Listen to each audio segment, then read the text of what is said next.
Good afternoon, Valpo. Great to see you back here. Welcome to week one of the CLoL series. I'm Valpo versus Mizzou. I'm your first caster, Monsieur, and joining me in the booth is. Vector, your second caster. And with that being said, let's get right into talking about the pickin' bans. We see Mizzou starting with an early Skarner and Caitlyn ban. Super Bear and Diadem playing those pretty well again, and then finalizing it up with the Karma ban. Definitely just trying to keep those flex picks from going a little bit too crazy. Ban was Skarner. Probably could have looked to lock that. Taking out the Varus. I know Diadem does not. Also interesting. The jungle bans are just interesting because that's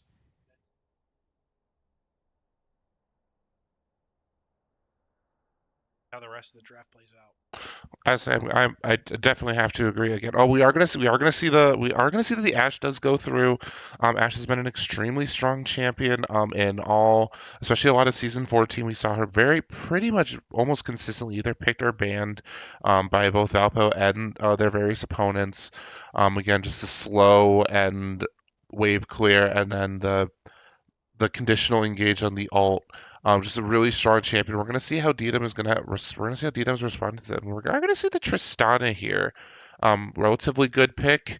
Vector, do you happen to know if there is Tristana mid is still anything to be desired, or is that a I long, don't long believe ago so. trend? I don't believe that if anybody was going to play it.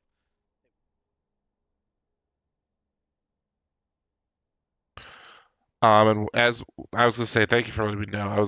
I know like a few seasons ago, like you could see a Tristana mid, but mid's been kind of a lot more of a meta of a mage meta recently. With that being said, we're going to see the Jarvan 4 come out by Super Bear again. Very consistent, very good champion.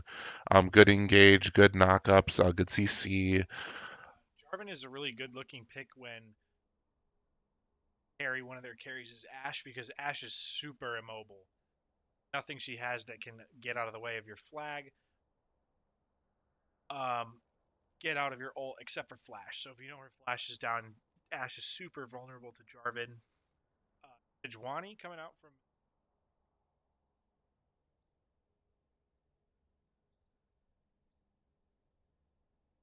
As I say, it makes sense. However, though, for Sejuani, you're gonna want at least one other melee champion so that you can get frozen ice. What I've heard her passive, I always forget the name of it. But we are gonna see the Aurora come out by Mizzou again. Aurora still is able to be played top lane and mid, at least to my knowledge. But also Mizzou kind of going rocking. I know it's probably unintentional, but they are rocking the full blue side right now. Mizzou chose blue, and they have three blue esque champions. I don't know. We'll check back in the break, and it could be. But with that being said, as we look to see if Mizzou's actual colors are blue, we're gonna see that Valpo is gonna take Talia as a pick again, one of Jakimbo's personal favorites. Throwing some good rocks at the opponents is just relatively strong. So it's interesting that one of Aurora's the reason picker is that you can flex her mid and top very easily. But when you have Sejuani on your team, that kind of does constrict your options a lot. Because like if you don't pick a melee top laner with Sejuani, that makes her top side fighting ability pretty weak. I guess that Aurora is kind of soft locked into mid lane here, unless they really don't have anything top lane other than Aurora. I was gonna say that makes a lot of sense. Again, you trade that ability for range, just for the ability of that not stacking, which makes Sejuani kind of equal and about kind of not overpowered in that sense. The final bans we're going to see the Camille and we're going to see the Cho'Gath from Valpo. Again, getting rid of that max health percent damage and getting rid of that infinite stacking with Cho'Gath. And from the zoo, we're going to see the Blitzcrank. And we're going to see the Ambessa. Blitzcrank again. We know that the law loves to lay down his own personal set of rules with Blitzcrank. And with Ambessa being banned, we're not going to be able to see Dreadful do about 4.5 ability rotations in time. Back in high school, when we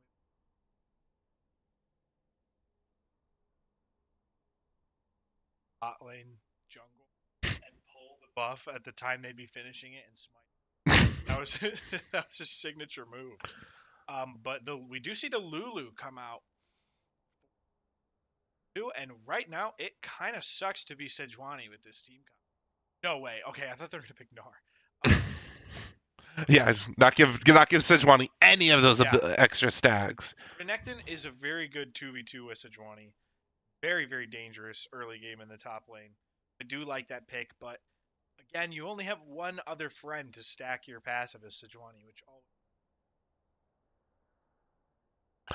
I was gonna say lonely, and also just going to. It's just going to be a good reminder to Dreadful to just not be playing the early game too aggressive because if Renekton stays on pace, he can't do anything. A late game, he goes in, he might be able to stun Talia, but even then Talia has the ability just to put down Jakimbo's E, which he'll just be able to put it down and be able to prevent any sort of CC gain onto him. Chat, I don't believe it. We're seeing him out. Dreadful has locked a tank. This is crazy, chat.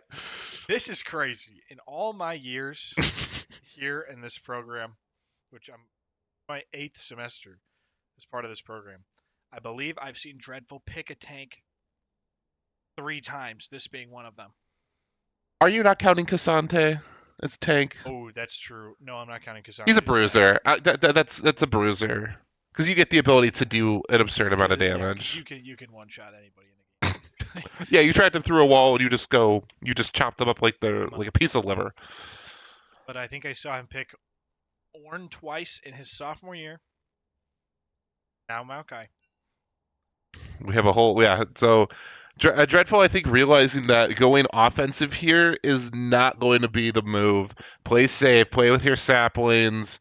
Probably maybe is Maokai Heartsteel still a thing? Because you can root on top of them, you can push them in a direction, you can grab a stack. I'm not sure if Heartsteel. I don't play him in top lane, so I don't know the top lane build, but I do know that Maokai is very, very difficult to dive. So I believe that Valpo's kind of thinking, hey, Sejuani Renekton, they're probably going to look to get an early dive top lane to secure grubs and other pressure. The first blood looking for the feats. Did feats get changed to 3 this patch? Yes. Yeah. There's for those of you who are tuning in. One of the things in season 15 that happened was in order to kind of help to kind of against the snowball or against stacking champion meta, much to my personal chagrin. They added different feats that you were able to obtain, and one of them was the first blood feat. And people were complaining that it was too much of it felt too much coin flip esque, and because of that, they added to feat of warfare, which is the first team to get 3 kills. So we'll be keeping a special note of attention starting in season 15 with the first team to get 3 kills, the first team to break a tower, and the first team to get 3 full objectives. But with that being said, Vector, is there anything else that you think that this draft we need to talk about before we take a quick break? Valpo is a little low damage, I think. I mean, we have Talia, who does, I would say, a moderate amount of damage, not the most damage heavy mid laner, and Tristana, who does a lot of damage. But I mean, our top side of the map, the Jarvan Maokai 2v2, I mean, that's done a ton of damage, especially when you're looking down the barrel of a Renekton and Sejuani, who has a gigantic like percent HP chunk. So I don't know. It's interesting. We're kind of low damage, so we're really going to have to put a lot of trust in Diadem and Jakimbo to do enough damage in these fights. Here's a question though. Again, I haven't played Maokai Top in a hot second. I remember when he was a jungle, like that you would play AP Maokai was extremely strong, especially because enhanced saplings. You throw them down and they do a quarter of your health if you got 2 items. Is that still not even with Maokai jungle? Is that still not the case where you can do a lot of damage? I believe they kind of removed that on purpose because it was a little dumb. It was like it was like Demonic Embrace, Leandries, Yeah. and then you would build tank items because Demonic Embrace gave you AP throughout The Medardas do the not game. forgive Very tanky, or do a forget. ton of damage, and you were able to burn the major objectives down. Like you could solo Baron really easily with the burn, so they kind of took a bat to that strategy, and I do not believe that you're building more than one AP item. Okay. Maybe you build Leandries, but And then you get that free max health percent. All right. So with that being said, then as you guys know, give us a few minutes. We're going to take a quick break here as the spectator delay occurs, and we will catch you back in just a few short minutes for the start of Game 1, Valpo versus Mizzou. We will catch you in a few minutes, Beacons.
And we are back. Beacons for game one of Valpo versus Mizzou. During that break, we did take a look at Mizzou's colors, and we were not right at all. They have no blue whatsoever in their logo, so we apologize for that.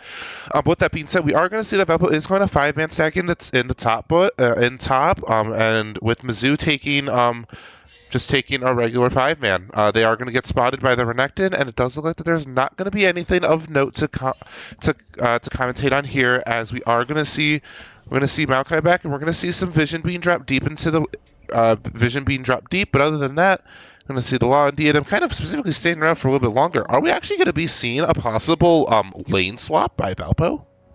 Yeah, that's a deep ward. I wonder what the goal here is. Oh yeah, it's a lane swap. And I was gonna say with that lane swap, we're gonna see Renekton does grab the first gold from that first five vision, and that makes a lot of sense as to why. So, Renekton has to be super vulnerable to a lane swap, right? Because like, if your whole thing is having a dominant early game, you can't really have a dominant early game against two that you can as one here. Well, we are seeing that Can't dreadful. do that. You can't. You just get. You can't do anything here. And I mean, they're gonna have Maokai farm with his saplings. I bet they're gonna have Dreadful just sit back, relax, enjoy throwing saplings at the low health minions. And he'll call it there. Makes a lot more sense why we're going to see that potential Mount. Yeah, we're going to see that Maokai pick, and Dreadful started Q first. Interesting. But again, you're just Maokai is just going to have to sit, and we are going to see though that it is going to be we're going to see that the Lulu does come up top to help match that lane swap here. But DNM and Alon do have level advantage now. It's easier for Maokai to come back from a bad early game than it is for Renekton. 100%, I 100% agree. With that being said, though, again, if people who aren't fully in the loop, if you look at our top right corner, you're going to see that there's a new epic objective up. For those of you who don't know, the one basically in the most top right corner, right underneath the Law's icon, that is Otacon. Otacon will be chosen at 14 minutes, depending on what direction it's going to be in, either in the top lane or the bot lane, whichever one has usually seen more action. And it grants a really strong array of buffs, and we'll kind of, especially between this game and the other ones, whenever we have downtime, we can kind of help explain a little bit more of the Season 15 changes, as Vector, myself, and the whole team have kind of had to get used to kind of learning yet another season of a whole different League of Legends. Yeah, so far it looks like the team that is dealing with this lane swap better is Mizzou. I mean, we compare the CS numbers for Maokai and Renekton. Renekton is getting much more CS than Maokai is here, while the bot laners are a little bit closer. I was gonna say, with that being, I was gonna say, and I think it does just show that, like, for Valpo, like, we did not do a lot of lane swaps. I don't think we did any lane swaps last year, and we've been seeing how successful it's been in. We saw how successful it was in pro play, and I think that Valpo's been kind of inspired to at least start learning it, because again, it can never hurt to learn how to do a lane swap. I just don't think Valpo was expecting to use that. I was about to say, Diadem is now alone versus the Renekton in the top lane. That is a scary place to be as a low health range champion. You don't want to be there. With that being said,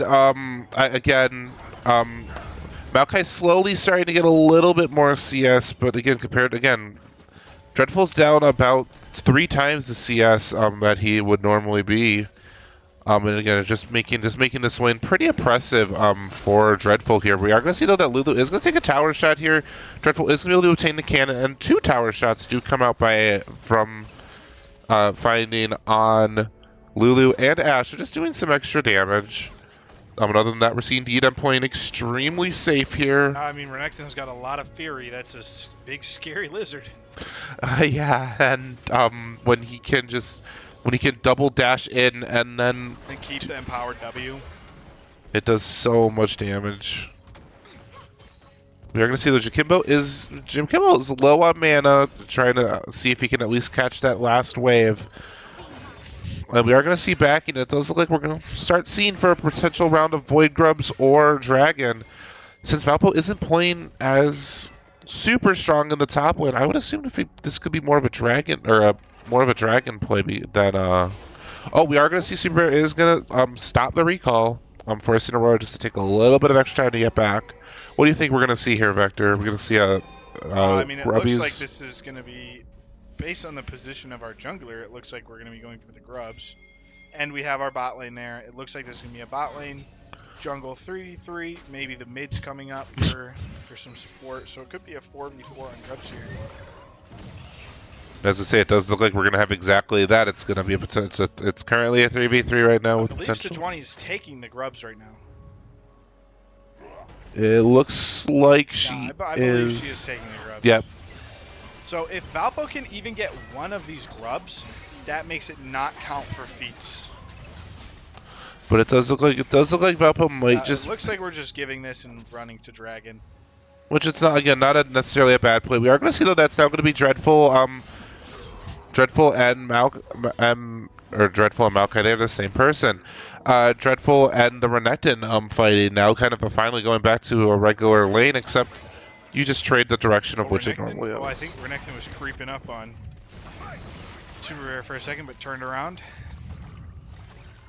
I was gonna say, I think right now this lane swap allowed Diadem just to make sure that he's gonna be pretty decently on pace with the Ashe against 60 to 58 CS here. Not bad by either team. We're seeing Diadem. Oh, Diadem does get hit with the stun. It did look. Oh, that damage is crazy. Ashe is gonna. We're gonna see three summoner spells come out in response to one. Diadem having ultimate. And Ashe not. Lulu having to help Flash. In addition to barrier flash from Ashe. We could see a potential dive here from Diadem. Full summoners up, and Braum has all but ignite, and we'll hopefully we'll have ultimate soon. Dreadful's doing a good job of catching up on CS. We like to see it. Pretty much even across the board. Slight leads in jungle, slight deficit in mid lane, but the gold is almost exactly equal across the board here. And I was gonna say we didn't communicate it, but we are gonna say that Super Rare was successful in taking that first dragon an Infernal Soul going to the side of Valpo. Again, really strong here, just giving that extra attack and magic damage. One of the ones you like to see, and we are going to see a Cloud one come up next. So just again, interesting to see where the dragons will fall. Renekton is going to start chomping away at Maokai's health, but not be able to do too much right now. As that, even just that cloth armor helping to mitigate a lot of that damage. I mean, he's got his tier built already too, because that'll become a Fimbulwinter as his second item most likely. I remember when Veigar Fimbulwinter was the meta for like 3 patches. Can we go back to that, please? I never stopped building Fimbulwinter. I built Fimbulwinter since this came out. I love that item. It's one of my favorites. Fimbulwinter is a funny item. Oh, we are going to see yet again. We're going to see another. We're seeing a lot of lane swaps so far. We're seeing that mids are going to trade back up to the top, and we're going to see that the AD season supports are going to be in the mid lane. No one's where they're supposed to be except for the junglers, and even. Why are we putting mid, top, and why is bot mid right now? Is that because they're going to try and put tower pressure on, and it's easiest to do that in the mid lane because it's shorter? Or is it because they're expecting that both objectives are coming up soon-ish and they want bot lane to be able to rotate to it easily? Probably the latter. I was gonna say, 6 Void Grubs is honestly you would rather if you're Valpo, you would rather lose a dragon, and you would rather you'd rather take 3 Void Grubs here, just because again 6 Void Grubs in the Void Lanes is just so strong. And if you don't have it, it just takes a little bit longer. We are going to see that a lot of damage is going to come out by the side of Renekton onto Dreadful. But again, Dreadful's ult, if he's going to be able to get a good TP in, is going to be a lot more helpful, I think, than the Renekton ult in terms of potentially changing the direction of a team fight. With that being said, we're going to see Lulu clearing vision. We're seeing Super Rare hover around Void Grubs. Void Grubs will be up in 3. Dragon will be up in about 1:30. And we are going to see that Valpo is just going to take their way to the Void Grubs. Dreadful is just going to keep playing this slow, do some damage to the Lulu, just trying to poke and do some stuff. And again, as long as Valpo is able to get one, they'll at least be able to negate Nash. We are going to see that Renekton is TPing. Dreadful is going to follow that TP, but that TP is going to be about 6 seconds later. Diadem is going to rocket. That unfortunately, we're going to find a lot of damage there. Super Bear is going to fall. And with that being said, that is going to be the blue team is going to get 3 kills in this fight. Dreadful looks like Dreadful's trying to survive, and it does look like he will get out. But with that being said, the first feat is going to go. First of the 3 feats is going to head over to Mizzou here for getting 3 kills in that exchange, but it seems like Valpo was able to take at least 1 Void Grub, preventing progress on the feat of objectives. So that is kind of one of the issues with Valpo's draft here, is if one of your carries gets blown up earlier, like Renekton is very good at doing, you kind of just don't have enough damage to deal with the front line of like a Lulu ulted Sejuani. And what we saw here was Apex just kind of double dashed on top of Diadem when his jump was down, and an empowered Renekton W does a pretty good job of blowing up an ADC. Yeah, it finds its way to do a lot of damage. And even more specifically, we saw that the Aurora we saw that Diadem was doing a good job of trying to reposition, but I don't think Diadem fully didn't realize that where Renekton was, because I saw the TP had just finished, and that was able to cause just Renekton went on Tristana and just negated all that pressure. With that being said, that we are going to see a potential, we are going to see another scuffle happen in the mid lane towards Dragon here. We are going to see that Sejuani was almost caught out, but Diadem does have to stay mid lane in order to prevent Ashe from getting any further gold or any further damage onto this first turret. Super Bear is getting chunked out a decent bit. This Aurora finding a lot of extra damage. And now that she has Malignance, that is going to be pretty strong, as Jakimbo has yet to finish his first item. Again, just everyone hovering around. But right now, again, with Ashe able to get that first, Ashe being able to crash that wave, Ashe is continuing to get something for her team and the team of Mizzou. We are going to see that the Renekton is going to pop ultimate a little early. We're saying that the Maokai is going to throw down the root. Super is going to get stunned from Super Rare. Diadem doing a good job of peeling back for himself here, but I think the team fight is just so strong from Mizzou here. We are going to see it's not going to kill, but it's going to keep Diadem out of harm's way here. And I was going to say, I think what you had said in the draft before is going to be 100% right. We might be seeing that Mizzou is going to get feats here. But something that you said earlier is that we were a little bit worried about the potential damage output. Again, as soon as we see Talia or Tristana die, there's been no extra damage. Even just get zoned out of the fight. Like, they weren't even dead there. They're actually the people who survived the longest. It was that we saw the Jarvan go in, and the rest of Mizzou's team kind of closed like the Red Sea. Mm-hmm. And like, you can't get the damage dealers to the people that Jarvan has locked in. So I think it's going to be important for Super Rare here to realize that his role as Jarvan this game has changed. He's not like the super heavy engage guy. He needs to be helping peel for his carries. Like the super heavy frontline engage guy, that can be Maokai and that can be Braum. Yeah. The engage has to come from them, and Super just needs to lock Aurora, Ashe, or Renekton. Yeah. lock one of those three Tricky to out. lock Renekton with his dash. It is. His dash. Does his dash go over the Yeah. Oh, we are going to see that Jackimbo is going to do a decent bit of damage to Renekton. Again, we are going to see. Oh, they might be caught out here. Oh, we are going to see. There we go. We are going to see. We are going to see that Super is going to Super. I mean, Diadem is just wailing on him Oh, here, but he does not do enough damage. But I was gonna say we do have the rest of the team. We do have the rest of the team here. Dreadful is going to go in. He's gonna get polymorph. We're seeing the Aurora throw down an ultimate here. Dreadful is going to fall here to Ashe. I mean, that right there from Dreadful was tunnel vision. Like you're kind of getting a little bit desperate feeling for some action to happen, and you kind of lose sight of anything other than what is right in front of you. Valpo, if Valpo wants to get back in this game, they're down a decent chunk of gold. Take a deep breath. And they need to stop playing like the game is even still, because the game is not even right now. Yeah.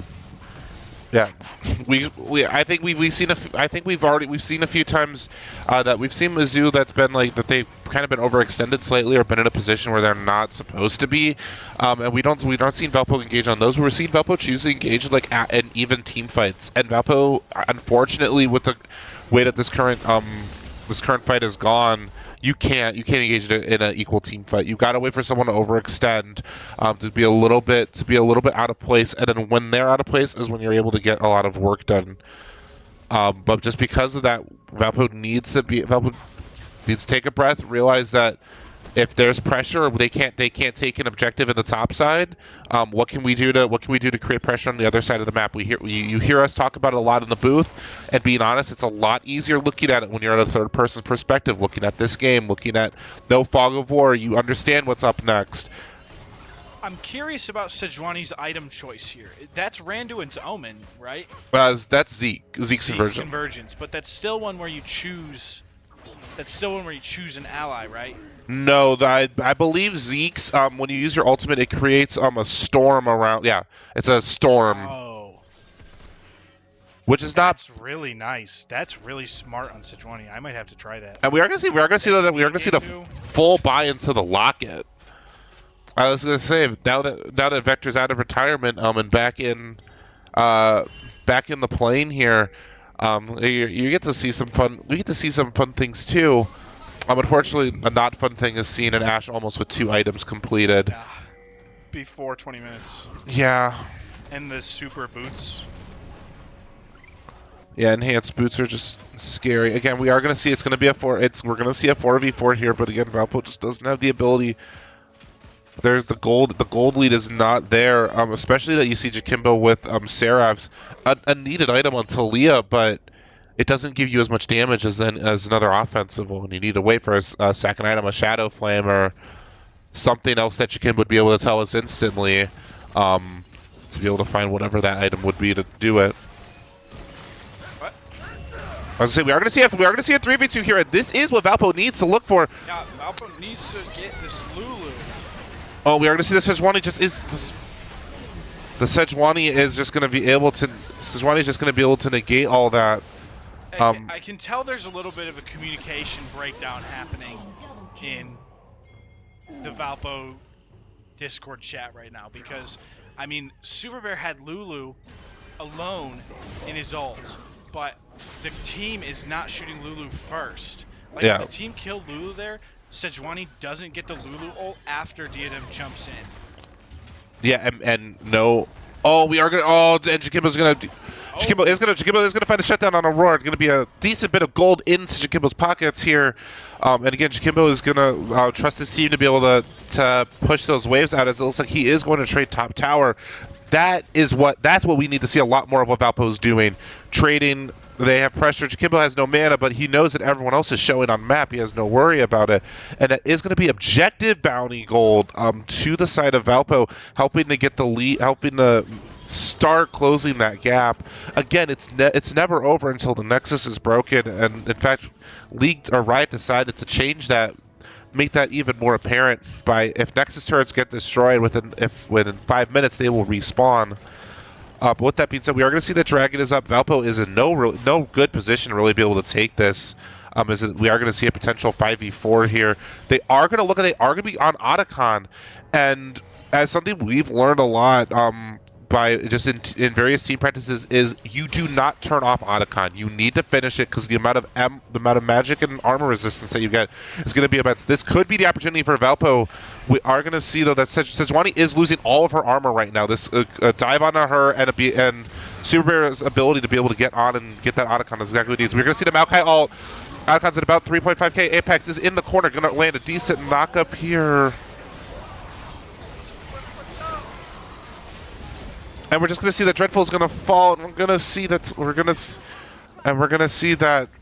it was a decent opportunity, but we're just going to see so much knockup happen by the Lulu that there's nothing that Valpo was able to do there. You're in a choke point, and you have too many champions that are able to benefit off of being in such a strong choke point. That is a 7-kill Renekton. Like, I think that empowered Renekton Q after his dash with the Lulu ult on him, I think that took like half the health out of Valpo's. And any health that Renekton needed, he definitely got back. I was going to say Valpo's definitely looking at a very, very tough situation here, down around 9,000 gold. We're going to see a tier 2 tower bot side be broken by Mizzou here. But with that being said, we are going to see that again I believe that was Voracious Otacon. I always forget the two. It's the one that gives it's the revive mechanic, the one that Riot kind of likes to keep bringing back.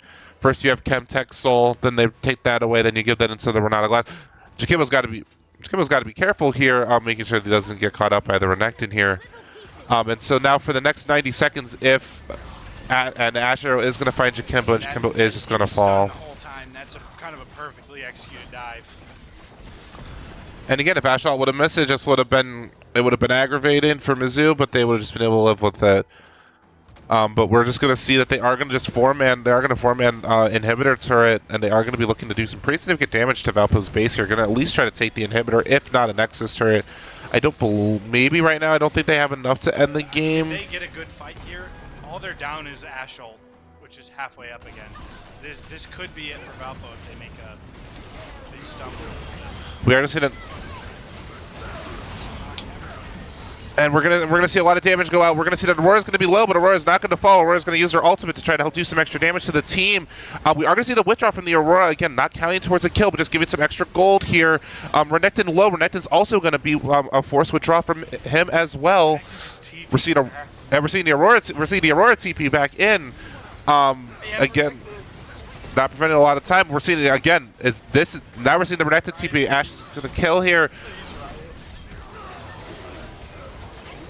And we're just going to see the siege just continuing onwards as Dreadful is going to fall.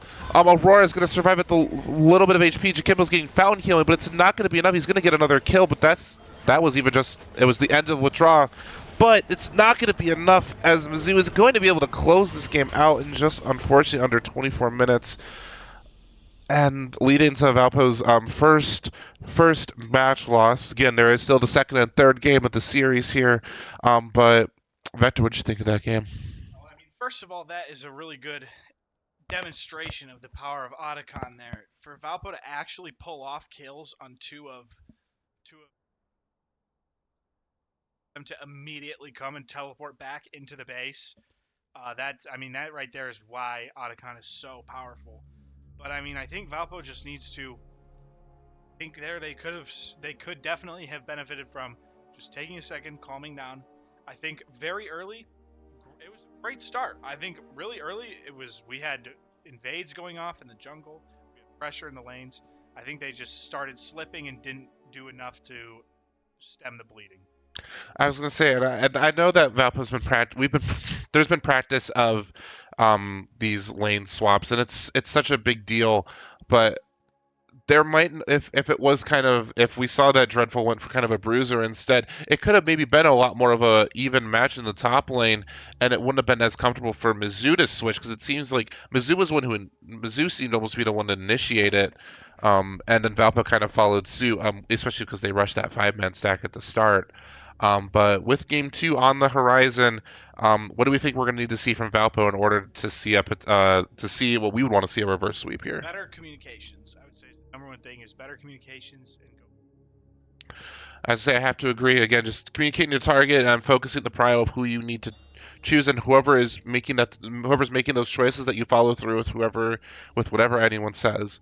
But with that being said, Beacons, we are going to take a quick break as our team prepares for a new pick and ban session, and we will be with you in a few minutes for game two, Mizzou versus Valpo. Catch you soon, Beacons.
All right, Beacons, welcome back to game two of our CLoL series versus Mizzou. We're jumping right into picks and bans here. Valpo, we're going to see Varus and taking out Ash Tajwani, showing some respect on some of the picks we saw last game. Bans staying, I believe, identical for Mizzou. Yeah. If you're Mizzou, you're thinking if it ain't broke, don't fix it. Because last game went about perfectly for Mizzou past probably. Yeah, past 7 minutes it went perfect for Mizzou. With that being said, we are going to see that Valpo does have the B1 pick here, so this does mean that we could be seeing we could see a high priority pick. We don't see Zac ban, we don't see Jinx ban, we don't see Aurora ban. Again, those are free. I was gonna say Wukong or Zac. It would be my guess here. The Monkey King. That is kind of Super Bear's specialty at the moment. Wukong just is so strong and just able to have decent peel, decent damage, all the other stuff. Some clones as well if you want to add in some extra craziness. We're gonna see how Mizzou is gonna have Mizzou is gonna respond. We're gonna see the Amumu pick here. That is going to be a little bit that's a decent pick into the Wukong. Again, just a lot of damage potential from the Amumu. Always feels like that he has the ability to burst and do a lot more damage than I would say kind of feels what is sometimes fair. Sejuani has Amumu acts very similarly to Sejuani in a lot of ways. You throw down the Q, you get some decent stuns, you start crying, you do some damage. We are going to see the Jinx pick here. I can't say it wasn't expected. Jinx again has just been a um, really strong pick here from an 8 in the world of ADC, and we're going to have to see how that is going to be. If you are Diadem, you want to try to respond to the Jinx so that you get less counter picks here. We're probably going to also see a pick by Jakimbo here to try to solidify his mid lane option. I would. Yeah, Jinx is especially good when the whole enemy team is stuck in place from the Amumu ult. With the rockets doing damage to everybody who's stuck in an area, and then you build it your passive. Oh, Ziggs. That's kind of a Diadem special. It's a mad it's a mad diadem special here. And I was gonna say again, you're gonna say so. Ziggs' whole thing is you farm with Q. It's gonna be a little bit slow in the bot lane, but again, as long as you see the rope coming, you throw Ziggs can throw down his W and try to use that to disengage or force another member to come closer. But other than that, again, Ziggs is a really solid pick here. Ability to just keep himself safe and just do a lot of work here. We're gonna see the Nautilus come out. Kind of interest is what do you think about the Nautilus Ziggs combo? Um, it's a little interesting. It gives the team a lot of engage and lockdown. I think that this game we're definitely going to be looking to put Dreadful back in his comfort zone on a bruise. That's kind of what I'm thinking from how much CC and engage we have. Oh, Tom Kench. The, Uh, the Kench is unbenched. Unbench the Kench.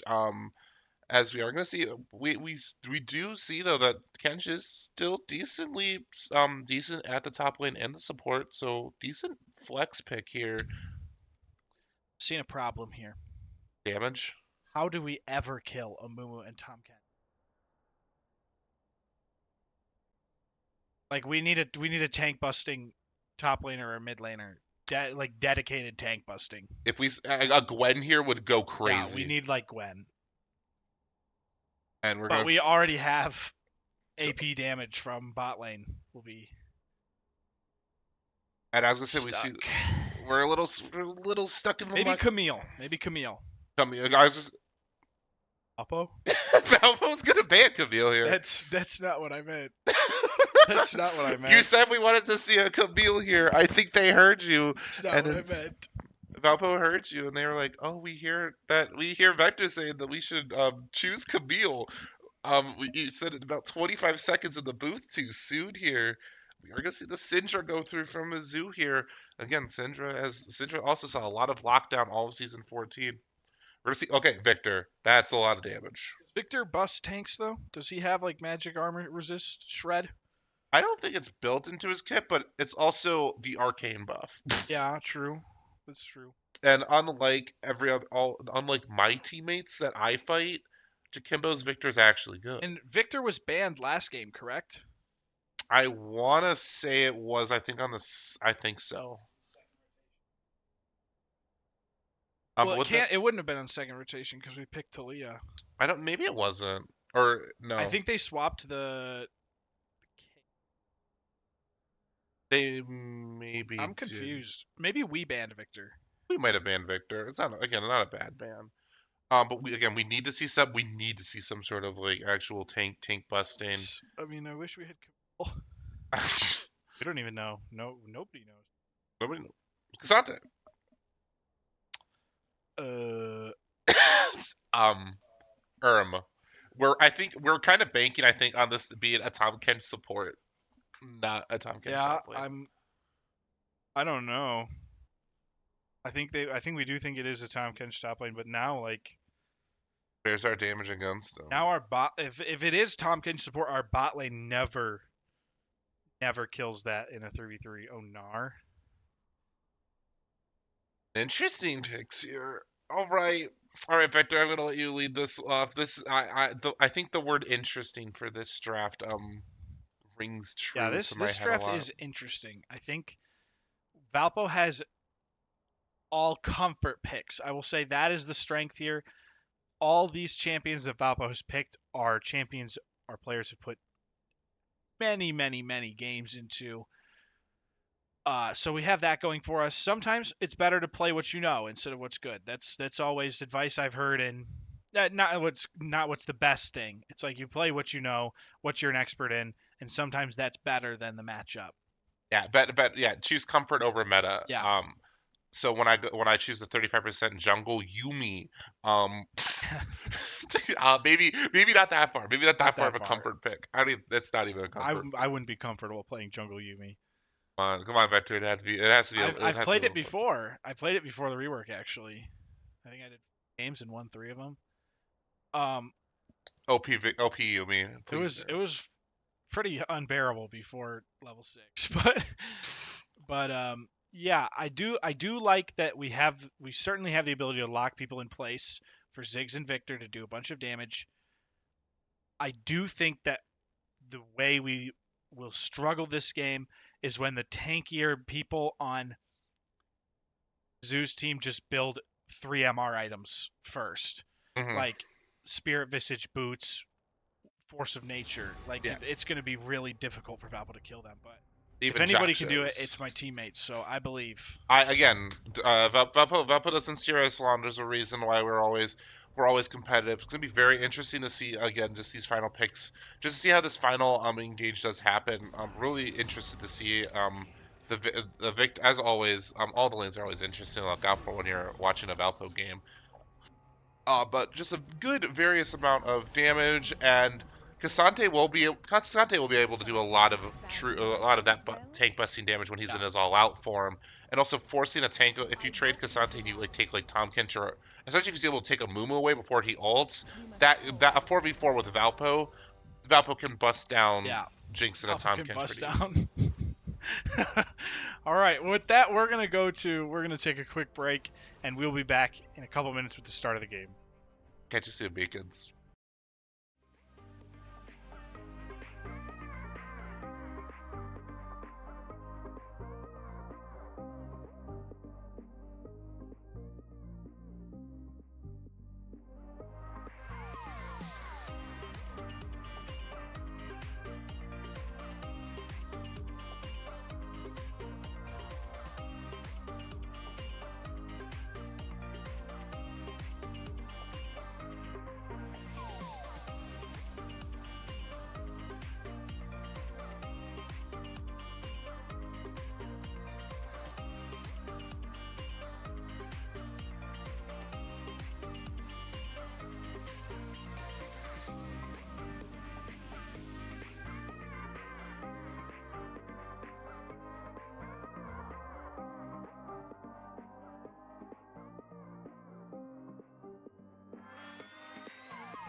We are back for Game 2 of our CLoL series versus Mizzou.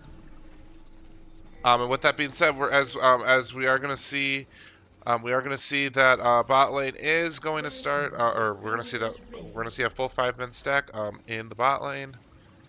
Here we are going to see all 5. We're going to see a 5. It does look like we can see a potential invade into the jungle here.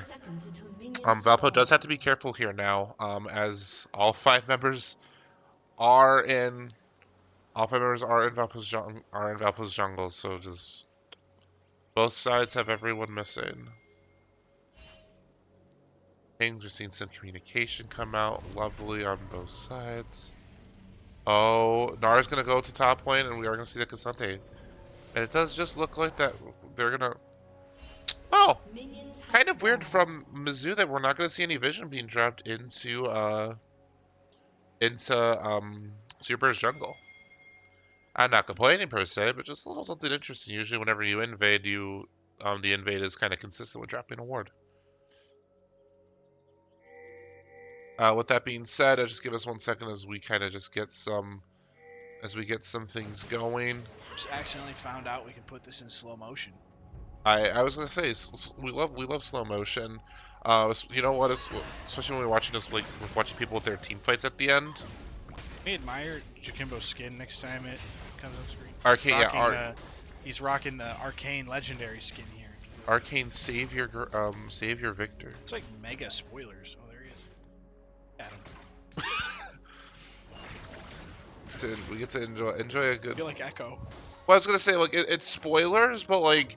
First off, this program streams League of Legends, and also it's been like only the biggest, like one of the biggest animated shows recently. Yeah, and our coach hasn't watched season 2 yet. Okay,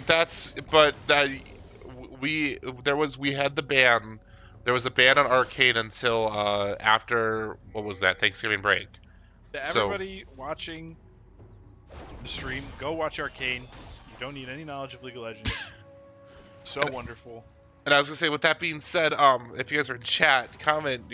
Don't spoil in chat, but just be like, who is your favorite character? Because there was contention for a lot of good characters to be the best character. But with that being said, enough about Arcane, because that's not directly what we're focused on here. Join Vector and I on Beacon Break, or join Diadem on Beacon Breakdown for his opinions on various topics, such as fast food and other things. But enough about non-league related topics. Let's take a look at the CS scores from both sides. About 3 minutes in, we're seeing that top's about even. Mizzou's slightly ahead. We are going to see that jungle is going to be even, mid slightly behind, and ADC is about even. Which again, APC versus ADC, you keep even, you're kind of winning if you're an APC. With that being said, though, Vector, we saw that Valpo went Dragon first. Do we think now that we're back to normal Valpo actions, we're going to see Void Grips? Grubs first. I mean, I was about to say, I'm thankful that we get to see some real League of Legends this game. The lane swap is honestly, from a production and a playing standpoint, lane swapping sucks. Because it's like they're just walking around the map the whole time. If you're the top laner, you're just sitting there getting bullied by the enemy bot lane. I'm glad they have not lane swapped this game. Are you telling me that's in my that'll be in my future if once I'll be back into a game? Once I'm taken out of I'm out of the production booth and into the gaming booth. Oh, we are gonna see that Jinx is gonna take some decent damage here from Diadem. Again, keeping stuff pretty consistent here. We are gonna see though that those grasp stacks are going to start accumulating on Tom Kench. Also, Vector, for your knowledge, I'm trying not to say finds purchase as much because that seemed to be my phrase all of last season. Catchphrase. Season 15, new season, new catchphrase. I just want to say that straight up did not hit Jakimbo. Like I watched that go live and he still got pushed back. And we're gonna see that the lot is going to. Wild's Free is going to do a lot of damage. Crazy. Like, that is some like, I don't know if he lives here, but that is kind of a masterclass in. And we're going to see Super is going to come in here, probably going to Probably gonna force a flash here. Valpo is going to be positive off of that going 3 summoners to 3-2. The Law does all that and then forces the flash. Dreadful is fighting in a very large wave right now. Taking a lot of damage here, but it's also Cassante. He Oh, needs but he does. 6. He needs 6. Oh yeah, and Nar now It does should be have in a 6. second. It should. We already saw Nar's ult come out, so we just need Dreadful to get 6 in a second. Oh, but that's why Dreadful probably didn't even die in that engage, is he already has his chain vest. Yeah. Oh, for sure. Oh, we're gonna see the Super is going to find Syndra's going to be doing a lot of damage. Not going to be able to kill, but again, just kind of forcing them off. This does mean, though, that they were able to rotate, and Mizzou is going to take Dragon. This is going to be an Ocean Dragon this time, so relatively good. With that being said, it'll be Infernal will be up next. But we have Void Grub spawning up soon, and we are seeing that Super is already making his way there. So again, it is going to be kind of an even trade. Tom Kench is leaving the bottom lane, though, just to kind of be a little bit of a nuisance to Valpo. Yeah, I mean, this is one of those games we're on Grubs. A little late, but we are on it. Sometimes after a game like that one, you get a little sad. That's when things you get more of those communication breakdowns, and everybody just sits in the call and just kind of everyone more or less exists. You're going to see that Syndra is going to keep getting some more stacks. Again, Syndra has better wave clear until Victor gets his first evolution of that, the double on his E. We are going to see the Mega Gnar does come out to play here. And with that being said, though, just again taking a look, pretty even. Mizzou is up about 600 gold, but that's really nothing. That's nothing too much to scoff at, as the extra Void Grubs can very easily help grab an extra few Pleiades, which would help even the score out. dodges the boomerang. As Boomerang, he is going to looks like he is going to attacked. get procced by the passive. Range top lane gaming. Range top lane gaming, so much fun. And I was gonna say, was it you who was in the booth that told me this, or was it Dreadful that throwing the boomerang behind? I told you that. That's the trick. You throw the boomerang behind. That's the advanced tech. We're gonna see that the Gnar is gonna turn into Mega Gnar here. Oh, and the lot is gonna take in a lot here. Yeah. And it does look like that. Oh, and I'm nearly able to finish off that Amumu I think if the law would have hit that hook and just been able to do an extra auto or two, it would have made the difference there. But again, the first blood has been late these past 2 games. I mean, we see Cassante going all out. Hopefully, Gnar can't just poke him to death. That would be ideal if you're Dreadful. Oh. Gonna just have to back it up for a second. Bolt end. you have to back it up, which is fine. Because again, we see Super Bear come in, but Gnar has no flash because he used it earlier. Oh, big. That's gonna secure the kill. And that's going to be 1-1. And we're going to see that Syndra is going to get caught by the Law here. The Law does not have ultimate to be able to do anything. But we are going to see, though, that Syndra is going to have to commit flash here. The Law's going to take some damage here and is going to get hit by that knock-up here. Oh, and that chomp. Kidnapped. That kidnapping is going to happen by the Law. Syndra, and unfortunately, Law is going to fall. Just not expecting, I don't think expecting that Tom Kench to be exactly where it was. Syndra missing that root there, which would have kind of spelled a little bit of disaster for Jakimbo there. A little unfortunate to see that second kill fall from the Law specifically. But again, you did get rid of that Syndra flash, which is absolutely huge. Oh, hold on. We have a disconnect. We have a disconnection. With that being said, Vector, as we kind of wait, hopefully that this will get resolved relatively soon. How are you feeling about this game versus the first one? Better. What makes Certainly better. Well, because the First Blood last game was a team fight over Grubs where 3 of us went down immediately, and we lost the feats and the objective. Oh, whoa. And we're back. I believe this game is going better for now. I'm a little worried about how it will look later with just those kind of draft things we talked about. We are currently experiencing a freeze on our end here, which I think will clear itself up in a second. It usually will do that, hopefully. I say, and of course the freeze. At least the freeze happened right before or right after the engage onto Jakimbo here, Yeah, and there it we does go. clear itself up here. Again, Jakimbo farming safely here. But with that being said, though, we are going to see though that Void Grubs are up in about a minute. Dragon's going to be up too, so it does look like that each team will probably have to. Each team will choose an objective, and based on that choice, again, Valpo's going to want to get 6 Void Grubs here, and Mizzou will probably want to have a conversation about not letting that happen. But I interrupted you earlier, Vector. What were you saying before that? What was I talking about? Great question. Oh yeah, how this game is feeling so far. Yes, I think this game so far early, we look a lot stronger. We'll just have to see if we can keep that alright look later when I think our draft issues will become slightly more apparent. Oh, this is going to be an interesting counter engage potentially. Oh, we are going to see that the DNM barrier, or we're going to see that the Jinx barrier does give a DNM. I think is just going to fall here just because. Yeah, that's kind of a problem with the AP carries. If you're in a 1v1 like that, your abilities are down. There's kind of not a lot you can do. And we are going to see a trade 1-for-1. Super Bear is going to be low. Super Bear is going to fall here. It's going to be 2-for-1. Oh, and the Jinx Rocket is not going to.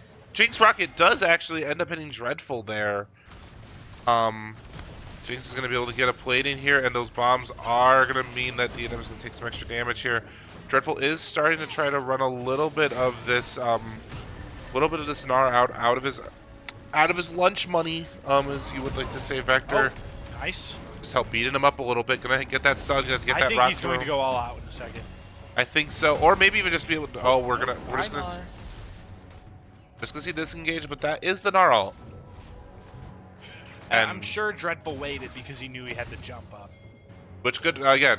Dreadful kind of choosing to stay back a little bit. Kimbo is going to fall to that, but we are going to see that the Super Bear and the Law are here. We are going to see the ult come out from Kench. Dreadful's coming in to help on this engage here.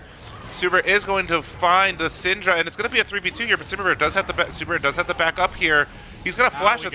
He's going to flash, and we're going to see the Amumu flash. We're going to see the Dreadful flash in response. Super Bear trying to do damage to Tom Kench, but Super Bear is low here. Not going to be able to do enough. Dreadful has no health to help with this fight. But we are going to see the TP come in from Victor here. Law is going to be able to help bait them into the Victor here. We're going to find it. He's going to find it, and Dreadful's going to do a lot of damage here. Going to find the Gnar, and they are. Oh, we're going to see the Jinx Rocket. Jinx Rocket, but no, Law is going to stay alive. Dreadful's still super low. We're going to see the stun come out, which is going to be enough. The Victor is going to get. I think yeah. That's what I was going to say. That was a danger of fighting there, is that when the respawns happen, it's not going to take very long for Mizzou to get reinforcements. But that was a big net positive. That was a net positive for Valpo. And again, Victor got a kill and 3 assists there. That's a whole Hextech evolution, if I'm not mistaken, because each assist gives 25 gold. Or 25 stacks. Yeah, I think now Valpo's top jungle, far ahead in top and jungle. I mean, we could do a little better on objectives, especially since it looks like grubs are being taken as we speak. Oh, we gotta see. We're gonna find the Syndra again. And we're gonna get Syndra. They are on grubs. I think he's gonna try and steal one grub. Can he do it? I can't. I think he did. Oh, we're gonna see that it's gonna be a 5v4. It's gonna be a 4v3 here. I believe he did. Oh. Maybe. Well, we're gonna see the Amumu ult. Super Bear is not gonna fall here. But we are gonna see that Kimbo is going to fall here. Again, there's not a lot of damage because the Law and Dreadful are here. There's no all out for him. Again. Oh, we're gonna see the Ziggs bomb come in, given the much extra gold I think needed. all out's gonna come up in time. I think it will come up. Oh, they don't even need it. And amazing play by Dreadful and Super. No. He's gonna survive. The Dreadful's gonna survive. Did we not just see a Jinx Rocket in this fight? What's going on here? Is Jinx rated Axiom Arcanist? No, you don't do it with Axiom. I don't understand, because look at that cooldown. Look at that cooldown. It's already a quarter up. At the start of the fight? No, because we saw one at the end. Because we saw one at the end of the in that bush fight. We saw it, and we were worried that the Law was gonna go down. Valpo Valpo gonna be able to get a lot of worth off of that. It does look like they did steal at least one Void Grip because it didn't flash on screen. It would be nice if there was the view that gave it to us. That is going to mean that red team is going to get. I think that does mean that they get feats now. We are going to see the TP come in. Jakimbo is going against the Tom Kench. We see that Dreadful is here to assist. It does look like I think Tom Kench is just going to get caught out because there's so much CC. Giving the kill to Jakimbo. Again, much needed gold influx onto your mid laner. Helping to catch him up against the Syndra. Syndra missing that. We are going to see that they are going to trade Valpo is going to trade their tier 1. It does look like for this. But with that being said, if Valpo's able to break open the mid lane or bot lane, this will make this TP not as strong, not as bad. One thing I'm noticing from Mizzou right now, Gnar built Wing Boots, Amumu first built Leandries, and Tom Kench first built Heartsteel. None of them are leaning into the massive advantage they could be exploiting where if they resist MR, Valpo doesn't do a ton of damage to them. None of them are exploiting that at all. Which, if you're a Valpo fan, you're happy to see. We are going to see that Tom Kench is going to find that Heartsteel stack, which I would say, I guess, like, at least for Tom Kench makes a lot more sense that you would go the Heartsteel stack first, because again, you just get those free stacks and the basic health while not as impactful. We are going to see that Syndra is going to have to commit flash here in order to get out. And just Super becoming a little bit of a Beyblade. He is going to get Kerchonked. We do see that. Oh God. There's nothing you can do there. I mean, I think it is a little bit. It's very greedy from Amumu to build Leandries first this game. Like, you have more than enough damage from your top mid and bot. Just build tank. I mean, right now it doesn't seem to be not working, but I do think that is a bit of a greed play. I would have to agree with you here. But speaking of greed, we're gonna see that even after some really decent plays on by Valpo's end, Valpo's still not fully giving, I guess, the respect that Jinx needed on when she was 2-0, and now being 4-0, and probably with probably a second item at base. That's just gonna make this Jinx a priority for any sort of crowd control by Valpo's end. We do see the Merc Treads online for Mumu here. Again, now starting to lean into that, but still we don't see any other sort of magic resistance. Not even a null resisting cape or a cloak. So again, Valpo just being able to enjoy all of their magic damage without much repercussions. We do see something interesting on Valpo's end is we do see a double Dark Seal by both Jakimbo, which is a little bit more normal, and on Ziggs, which is just not as common to see that. It's just not as common to see it. And we are going to hear the we're going to hear that wonderful sound effect. What is that sound effect? Couldn't describe it if I tried. Like, it sounds, it's a satisfying sound if you're proccing it. You hate hearing it if you're not. It sounds like when you smack two pieces of wood together, kind of. Well, we can't imitate. But you know those like musical pieces of wood they kind of smack together.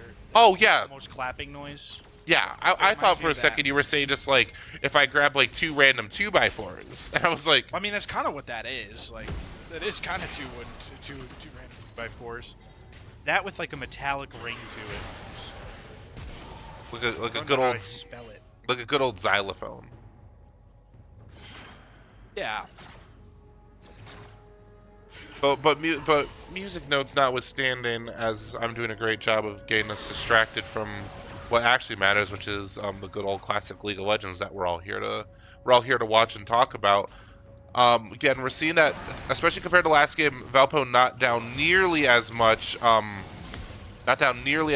we were down probably 10,000 by this point.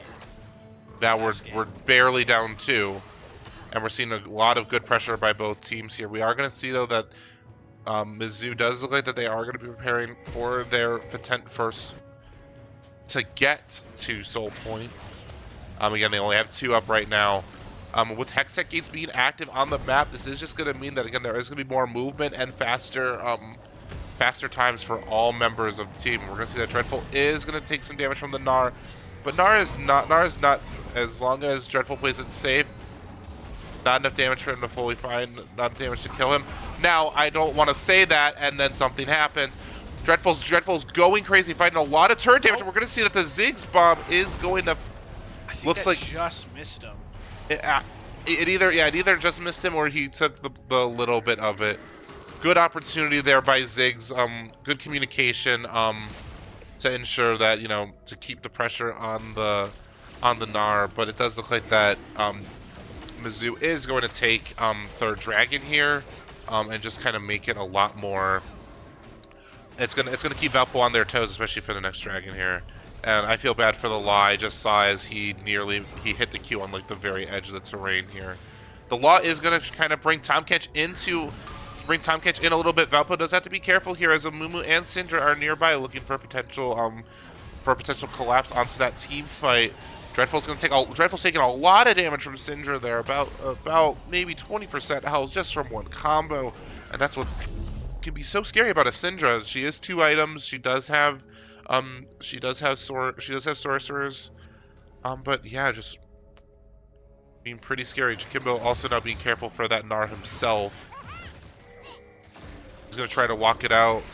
Is gonna throw down his ultimate and his stun, and Jakimbo is just gonna be able to get rid of the Gnar, pretty easily. However, that does mean that we saw that Dreadful did have to burn teleport to get down there, which does mean that Otacon is being started. So Valpo is going to, if Valpo wants to respond, which you need to respond to this Otacon here, you got to be relatively quick about it. And Tahm Kench is just zoning here. We can see that DNM's no longer doing much damage here. And Red Team does find Ruinous, and because they have 3 dragons, the extra monster objectives are going to go crazy here. However, I think they do find... Super is going to take. Super is doing a lot of damage here. Valpo needs to communicate which target they're focusing on right now. It's Tahm Kench. DNM doing a lot. Law is zoning. Law is zoning Jinx out, but not going to be able to do enough. We're going to see the flash, and just going to continue, but it's not going to be enough as Gnar is going to be able to come in the back line and find something here. And we're going to see that. We're going to see the Dreadful's going to be taking a lot of damage here. And unfortunately, Valpo is going to get aced in this Otacon fight. They tried to make something out of that play, which wasn't bad on its own. But unfortunately, that a tiny bit of lack of communication and not fully target prioritizing one person at a time does mean that these small mistakes did add up kind of big. And now with Ruinous or Voracious, Otacon giving the extra epic monster objectives, Mizzou is kind of taking Valpo out to lunch, and kind of footing them with the bill. Yeah, Valpo is starting to kind of, even with just Tahm Kench and Amumu starting to barely dip their toes into MR, it's already becoming they're becoming way more tanky. Yeah, I was going to say they're becoming a lot more tanky, and I think that's something that Valpo didn't take into account, is just like how powerful those extra Heartsteel stacks were going to be. Again, around almost 400 stacks of Heartsteel at 23 minutes. Really good amount of stacks. But the problem is, especially for Valpo, is again, there's just that extra health does so much, and especially because Mr. Thomas can just convert some of the damage he takes into a shield. Just means that even if he's able to get burst down pretty significantly, you have to burst him down almost twice. And it just does so much to kind of prevent you from being able to one very quick rotation Kench compared to another one of the members. What do we need to see here, Vector, for Valpo to be successful? Picks. We need a pick on Jinx or Syndra, and then during a fight we need to lock down whoever didn't get picked. Yeah, if we can give the gold shutdown to Jakimbo here, that would actually be huge. If we can pick the Jinx off and just give all that gold to one of our 2 2.5 damage dealers again. Um, Dreadful has been shown to do a lot of damage thus far. And just being able to see him capitalize on is what we need to see here. We are seeing some pings and some communications. Jakimbo is going to get the stun off on Tom Kench. However, we see that Dragon is up in 40 seconds and Baron is up in 20. Um, if Mizzou is able to get Baron here, that's going to be absolutely huge. We're going to see that they are going to try to collapse onto Tom Kench, but again, all that extra health and that extra armor and magic resistance just means that even when they caught him and did a really decent combo on him, you get only about 35 to 40% of his health. Super is gonna look to go onto Jinx here. Jinx is going to pop barrier here. But it's again not going to be able to find anything. But neither team is on an objective right now.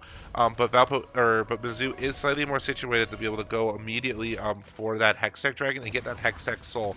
Hextech Soul plus Otacon does spell kind of disaster here, especially with Jinx getting all that extra movement speed and that that enhanced chain lightning slow. And there's no time for We're not Valpo to even even there. do any. Yeah, there's no time for Valpo to do anything. They were just barely on it for about 10 seconds, and that was all that they needed, and that's Hextech Soul. So it looks like we are going to see that Mizzou is going to look like they'll be moving up towards Baron here. Valpo is going to have to make a decision here. It's currently a 4v4.5 right now. Victor was a little bit away, but now they're there. Syndra's coming in, but Syndra's coming in a little bit late. So Valpo just has to be careful here. Dreadful is going to be taking some damage here. I'm trying to move one of those characters out, but you're just going to see that Victor's is going to be throwing all the damage Suma's here. just doing such a good job of isolating members of Valpo's team. Like, just pull one person out, get them with everybody on the team. Eat. That's just what they keep doing. Communications are much stronger on Mizzou right now, and honestly, this could be the end of the game. I was to say, If there's it's not, they'll back for Baron, and it will not look good. I'm thinking this is probably the end. It's probably the end. I never want to say it until the Nexus is broken because you never know what's going to happen. But with this much damage and no members of Valpo's team being alive, again, another under 30-minute game, and we are going to see that Mizzou is going to end. We are going to end this first series of CLoL 0-2, Valpo to Mizzou. Vector, what did you? That game was definitely left a very different taste than the first game. But do you kind of want to walk us through like what you were feeling for that one? Yeah, I think a lot of that, we did touch on the draft issues that we kind of picked out during the draft. At a certain point, you're in the game, you can't do anything about it. You got to make the best with what you have. I really think some stronger communications and coordinated map movements would have been beneficial, because it seemed like every time Valpo tried to make a play, they'd send like one person up, but Mizzou would have two people ready to do the same thing. And I mean, at that point, it's just a numbers game. And especially because it's a numbers game, and Mizzou for the majority of that had the gold advantage, so Valpo is not able to use a 1v2 to a strong success. You have to collapse more on one member and get to where Jakimbo or where Diadem was able to be in a position where they needed to force two members, and then because of that, you have a numbers advantage elsewhere. But with that being said, Beacons, thank you again so much for tuning in. We've this is our third stream of the day, and we will catch you, I believe, on Monday, for some more adventures from our esports team. With that being said, as we sign off here once again, thank you again for joining us. I'm once here and joining, and who helped me join me in the booth was. Vector. And And with we that will being see you next time, Beacons.